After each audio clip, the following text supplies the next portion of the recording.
Hi you guys, welcome back to my YouTube channel. I beg, just leave this, don't bother yourself with what is happening on that day. Just leave it alone.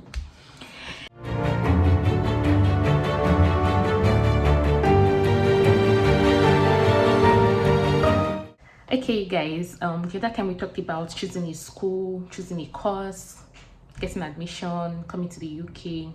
Yes, I forgot something very important: the personal statement. It's not even possible. You cannot get admission without a personal statement. So yes, to write your personal statement, you're supposed to talk about why you've chosen the course. Okay, you should start by talking a little about your background. You should give a build up until why you've chosen the course. You should talk about why you've chosen the school, why you've chosen the UK. Then of course what you hope to do with that degree or what you hope to do with that course program.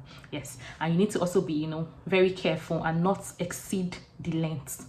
On each course page you can find how many words, or as you're applying for the course on the admission portal, you definitely find how many pages they want you to write or how many words. Don't exceed it. Some will tell you can write up to 3,000 words. Some will tell you just want 500. In fact, I applied to a school that wanted just 250 words.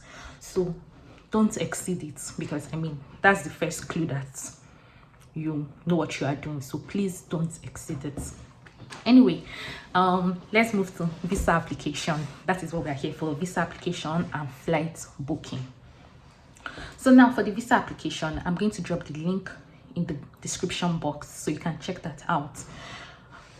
Depending on who you're applying for, the links are different, but I'll put all of them there. Like most of you know, or if you didn't know, the UK allows you to come with your dependents when you're coming to study for a master's program or a postgraduate program. Yes. Now, who counts as your dependent?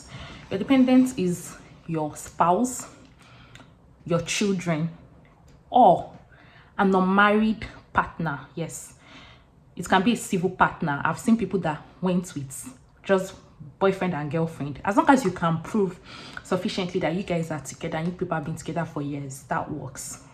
So now let's focus on the study visa thing, and let's talk about applying for the visa. As the main applicant, what do you need? You basically need all the information you've used for your admission. Now when you get your CAS, your school is going to mention what documents they want you to use and back up the information. So for example, I used my degree certificate to apply, so that was what they asked for: my degree certificate and my IELTS. So you will send it along with your visa application compulsorily. Whatever is written there, that one is sure. Then of course you add some extra documents, but whatever is on your CAS must be there. If your CAS does not say put your degree certificate, then you don't need to. If they say only use transcripts, you don't need to use any other thing. You don't need to use any other thing to show education, because whatever has to do with your education, you must prove it and it will be written on your CAS. So what are the things you need? First of all, you need your CAS. Then you need all the documents that have been written on your CAS. Usually this is like your degree certificate or your transcripts or your statement of results, if your school allows you to use that. Then proof of English proficiency. Some schools allow you because you've been taught in English. In that situation, you don't need anything. They will just write it was your degree certificate that was used. So, but just in case, some will say WAEC, some will say NECO, some will say IELTS. You need to put that in. Then you also need your proof of funds. That's your bank statement. You must include that, of course. If you've been sponsored or you are being sponsored, you need a letter from your sponsor. What do I mean? There are some people that it's their workplace that sponsored them. There are some people that it's their parents that gave them the money, or the money was in their parents' accounts that they used for their proof of funds. In that instance, you need to attach a letter from your sponsor, because when they look at your visa application and they see that the name on the account statement is not yours, then they need to see a backing that this person said you can. Okay, so you will need to attach that. Your TB certificate, that's for sure. You need to attach that. Then also there's something called a study gap. What is a study gap? A study gap means the period from when you graduated to that point where you're making an application. Mine was just 2 years, so I did not need to fill in anything. But please, if it's like 4 years upwards, just include something. If it's 4 years, you can just include your NYSC certificate and maybe a reference letter from where you currently work. Anything more than 4 years, please just know that NYSC certificate alone will not do it. You will need to, you can just use employment letter from the places you've worked. Add your NYSC certificate to try to bulk it up, and you don't need to put a lot. Say now you have 10 years gap. Like, it's not a cause to worry. Like, it just means just put stuff. Okay, you have 10 years gap. I mean, there are people that have 20 years, 30 years gap. So if you have 10 years gap, for example, you put your NYSC certificate. That is one. Then you can put employment letter. Let's say you've worked at 3 places. Put employment letter for 2 of those places. Then a reference letter from where you currently work. Again, there's no need for you to include your CV in all of this. Don't complicate it, because if you include your CV and you don't provide references or letters from the different places listed there, you could be bringing up issues for yourself. Because it's very possible they can say, after you submitted all these things, they can now tell you, please show us proof that you worked at so and so place. So please just put what you want to put. There's no need to write to include your CV in your visa application. So when you do all of these things, you're going to fill the form on the link. You fill the form and it will be submitted. Yes. So, but let me walk you through the stages, because this is do it yourself. You're doing it yourself. If you have money and you can afford to, give an agent. But please, if you want an agent to do your visa application for you, please make sure that they know what they are doing, please, and make sure that they've people they've done for, because some of these people are really mean, they're really wicked, and they would mess you up basically. So just please be careful. Now, when you fill all these things, I would advise that you give it like 2 or 3 days, so that your head is clear, your head is open, you're not making any mistakes. You can look at them over and over. As you're filling the form, they will take you to, there'll be a place that when you filled up to that place, they will now tell you that you will be moved to the IHS page. The moment you get to that site, read everything you've written, check if you've made any mistake, because once they transfer you to the IHS page, that is the end. That is really the end. That is the end. Yes. So please, you need to watch out. Also, you have uploaded, like, one of the documents you need to upload is your international passport, but even upload of documents is the very last thing. So let's just walk through it. When you filled all the thing, you've put in your CAS number, you've put in your sponsor's license number, you filled in information about yourself, everything. Then they take you to the IHS page. Now, what is IHS? IHS is Immigration Health Surcharge. This is an amount you're supposed to pay. That way, when you're in the UK, when you are ill or you need to go to the hospital, you won't be charged for like that. You won't be charged. Fine, if there are some drugs you need to take that are probably not charged on that, of course, you'll pay for that. But like, normally, you're not supposed to now pay extra money. Do you get? Yes. So it depends on the length of your course. For example, when I paid mine, it was around 700 and I think 34 pounds, because I paid mine in pounds. You can pay all these things in dollars. You can use any currency card. Naira won't work for it because of the restriction on the amount we can send. So I used the pounds card. Mine was 734 pounds for a year's course, 1 year course. If you are doing a course that is longer than that, it's not ×2. If you're doing a 2-year course, it's not ×2, but it's close to that. Everybody's stuff is different. So please, when you get on that page, they will show you what your IHS is. Also, it's important to mention here that even if you have dependents, the price they are showing you is not for all of it, it's for only yourself. So make sure that if you're seeing a price that seems very big, you check that you've not made any mistake. Because I know someone that was paying like visa and IHS together, everything, paid for himself like $1,300. Then when he got to his dependent's own, they asked him to pay only for visa $2,000. He was thinking it was for everybody, and he paid.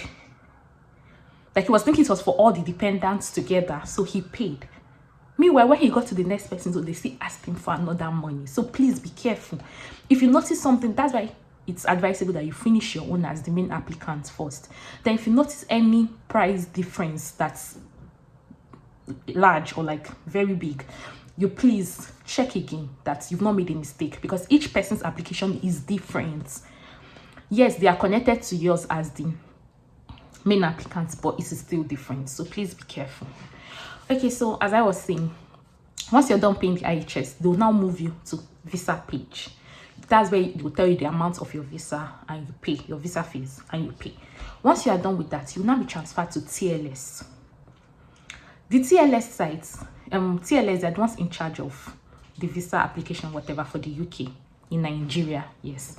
Some countries' own is VFS, but for Nigeria, it is TLS. So there are only 2 TLS centers in Nigeria. Okay, 3 TLS centers, but in 2 states. Sorry. 3 TLS centers in 2 states. The 2 states are Lagos and Abuja.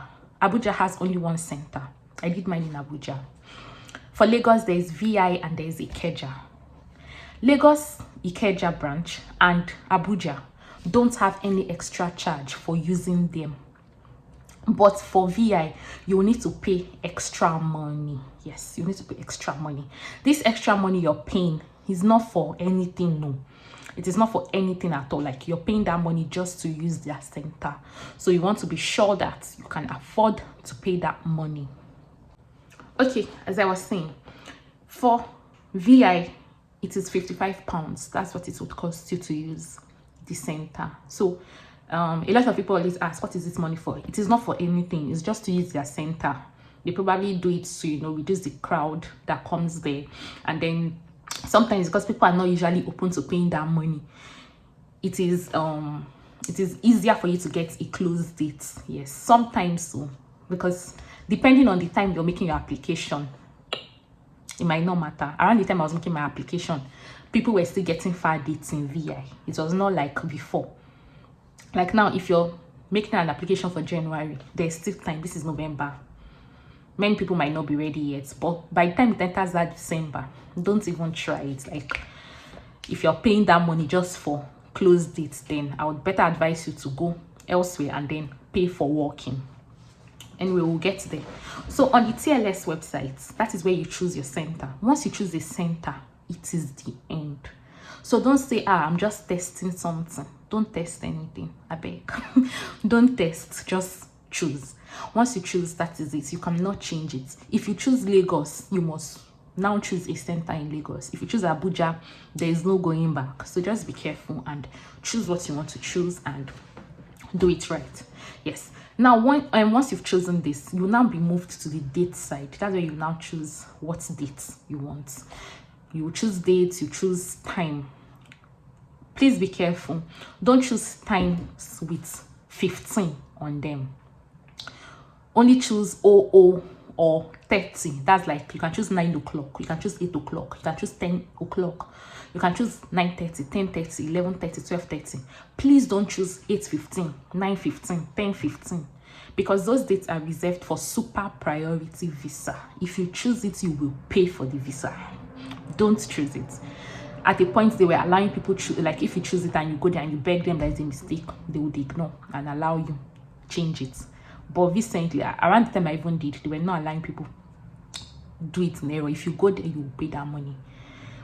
Yes, there are 3 kinds of visa. There is standard, there's priority, and super priority. If you're paying your standard, you will not need to pay any money again at this point. The visa fee you've paid before is the standard. If you want priority, you would have already paid your standard in the other side. Then when you get to the TLS page, you can pick it and add to your basket. Now, priority is £250. If you're paying in dollars, they will collect the equivalent, maybe 300 and something. If you want to pay for super priority, that's around £800 or so. Again, they will collect their money, and you're probably wondering, what are the benefits of this? A standard visa application takes within 21 days. You'll be able to get a decision. Note, a decision, because some people get their visa before the end of the 3 weeks, they don't take note of what the UKVI have said. They did not say you will get your visa by then. They are saying you would have gotten a decision. Of course, some people get lucky, or a lot of people get lucky, and they get their decisions. They even get the visa too within that 3 weeks. But please, don't mistake things for each other. The priority, you will get a decision within 5 days. Super priority, you get a decision the next day, the next working day. Yes, the next working day. Now, it is very important that you know that based on the timing you're applying for these things, there might be no need for you to pay for priority or super priority. For example, I know someone that did her visa application last month for January intake. Yes, October for January intake. That person's standard application took a week. She got her decision, like she did her biometrics on like a Monday. She got decision made on a Friday. The very next Monday, her visa came. Because at that point, there are not a lot of people, you get. But if you try this kind of thing around January, for that same January, it may take you 4 weeks, it may take you 5 weeks before you get your visa. So you want to be careful. In the same vein, people were doing super priority, we're doing priority and getting in a day, in 2 days. So based on the time you're making your application, you might not want to take, you know, certain risks. But of course, if you have the money and you don't mind, please go ahead. I mean, some people complain that they can't take the, you know, the anxiety and everything. Me, I was fine with it. It was fine for me. But some people, it is absolutely not fine for them. So please, oh, please, oh, please, oh, again. Mine in total, everything took like 4 weeks before the visa landed in my hands. 4 weeks, yes. So if you're fine with waiting that long, please, by all means, go ahead, wait. You save yourself some extra cash that you can use for flights or something else. Now, once you've picked whatever you want to pick, oh, there are also 2 kinds of services. You can either pick self-service or assisted service. Self-service means you will upload your documents by yourself. That is fine. Assisted service costs an extra 11,700, something like that, and you will take your documents, hard copies, to the center and they will upload it for you. Yes.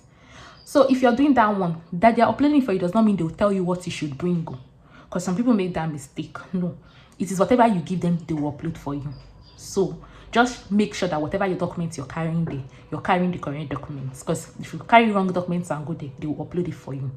Something else, if you choose self-service and you make a mistake, or you did not upload something, you forgot because you were rushing. This is why I advise against rushing, by the way. But just in case you forget something, you can pay the 11,700 on that day. Take the document with you on your biometrics day. They will help you out. They will upload it for you. So in a way, it helps. Yes. But then if you know you're sure you can do everything on your own and you can watch out and pace yourself so that you are not late, then please do your self-service yourself. Save that extra 11,700. Pocket it and use it for something else. Yes. What else? Okay, yes. Once you are done choosing a date, then you'll be directed to the next thing. There will be a space for you to upload your documents. Now, that is where you upload all the documents we've talked about: international passports, degree certificates, CAS, TB sets, your proof of funds, that's your account statements, your study gap documents, NYSC, CAS, whatever you're supposed to upload there. That is the point for you to upload it. Now, if you've chosen assisted service, don't bother yourself. Just arrange all those documents and take them with you on that day. Now, if you're doing self-service, I'm begging you in the name of God, don't click submit. As you're uploading them, be uploading. It will be coming out in the summary until you've put everything before you click submit. If you ask me, I'll tell you, don't even click submit until a night before your biometrics or the day of your biometrics, because you may keep forgetting things. That way, every day you can go there and look at the documents there. Are they complete? Are they complete? You can have a checklist and you tick them. Yes, you tick them and you check. Once it's complete, good. On the day of your biometrics, you're going to take a photocopy of your international passport. You're going to take the first page of your appointment mail with you, because it will show, or if you've paid for any extra packages, like if you've paid for maybe flexi, that means you can come at any time on the chosen day. If you choose now that you want to come on Saturday, it does not matter time, you can come anytime on Saturday and do it. Unlike other people that if they choose normal stuff, if you choose 8 a.m, you must be there by 8 a.m. Yes. Then checklist, the first page of your checklist if it is self-service, and then your actual hard copy international passport. If you're doing assisted service, you take your hard copy international passports, you take the first page of your appointment mail, you take all the pages of your checklist and the photocopy of your passports. So yes, that's it basically. So this is just it for the visa application.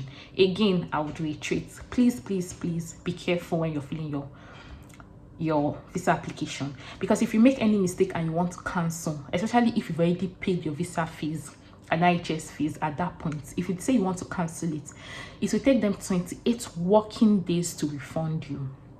This means you have to look for money elsewhere to do that application before they refund you. 28 working days is no joke. It is no joke. So please, I'm begging you, yes, because that's like 6 weeks or more. Like, we're talking of almost 2 months. Please, you don't want that waste of time. Okay, you don't want to waste your time. 6 weeks is no joke. So I really don't think there's anything else on this. That is basically all about your visa application. If you have any questions whatsoever, you can drop it in the comment section and I'll get to it. I would also add the link for dependent spouse. Yes, for those ones, you have to, of course, attach other documents. You need to attach documents such as proof that they are related to you. You need to attach birth certificates for small children. You need to attach proof like documents or letters showing that they are authorized to use your statement of accounts. That's if you put everybody's accounts together, everybody's money together, which you can do. Like, there's just a lot more in depth to it, but at least for this one, I've covered what you should as the main applicant. Yes, those are things. And of course, for your dependents, if you're coming dependent, you would also need to put your CAS as part of their documents so that they know once again that it is linked to yours apart from the normal filling. So if you do have any questions, please leave a comment, please share, please subscribe. I look forward to talking to you guys again, and next will be on booking your flights. I don't want this video to be too long, so I'll keep that for another video. All right, bye bye.